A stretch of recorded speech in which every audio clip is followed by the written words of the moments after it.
ಸಿದ್ದರಾಮಯ್ಯ ಟ್ವೀಟ್ಗೆ CT Ravi counter attack ಮಾಡಿದ್ದಾರೆ. ರಾಮ ಹಿಂದೂಗಳನ್ನ ಜೋಡಿಸ್ತಾನೆ, ಹಿಂದೂಗಳನ್ನ ಒಡೆಯುವವರು ಸಿದ್ದರಾಮಯ್ಯನವರ ಥರ ಹೇಳಿಕೆಯನ್ನ ಕೊಡ್ತಾರೆ. ಹಿಂದೂಗಳನ್ನ ಒಡೆಯೋದ್ರಲ್ಲಿ ಸಿದ್ದರಾಮಯ್ಯನವರು ಎಕ್ಸ್ಪರ್ಟ್, ಸಿಟಿ ರವಿ ಅವರ ಹೇಳಿಕೆ.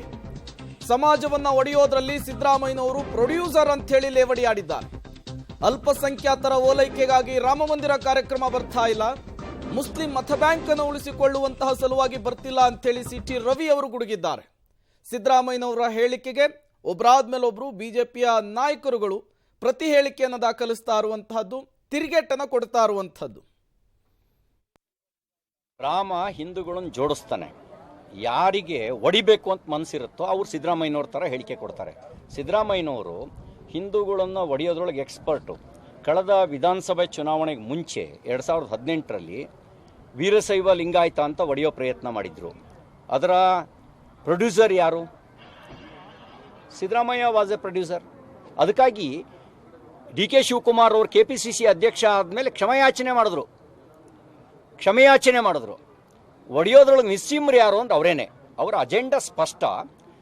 ಅಲ್ಪಸಂಖ್ಯಾತರ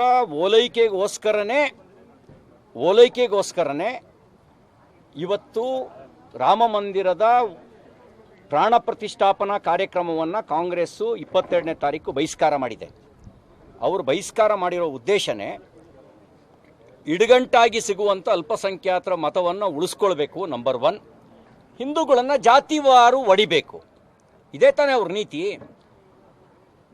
ಮುಂಚೆ 47ರಲ್ಲಿ ದೇಶ ಒಡೆದ್ರು, ಈಗ ಜಾತಿವಾರು ಸಮಾಜ ಒಡಿಲಿಕ್ಕೆ ಇವ್ರು ಹೊರಟಿದ್ದಾರೆ. ರಾಮ ಎಲ್ಲರನ್ನೂ ಜೋಡಿಸ್ತವನು.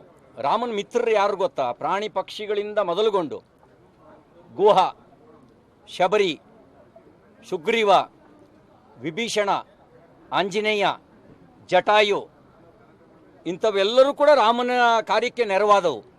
ರಾಮನ ಕಾರ್ಯಕ್ಕೆ ನೆರವಾಗುವ ಗುಣವಂತಂತೂ ಕಾಂಗ್ರೆಸ್ ತೋರಿಸಲಿಲ್ಲ. ಆ ರಾಮನ ಕಾರ್ಯವನ್ನು ಕಣ್ತುಂಬಿಸಿಕೊಳ್ಳುವಂಥ ಯೋಗವೂ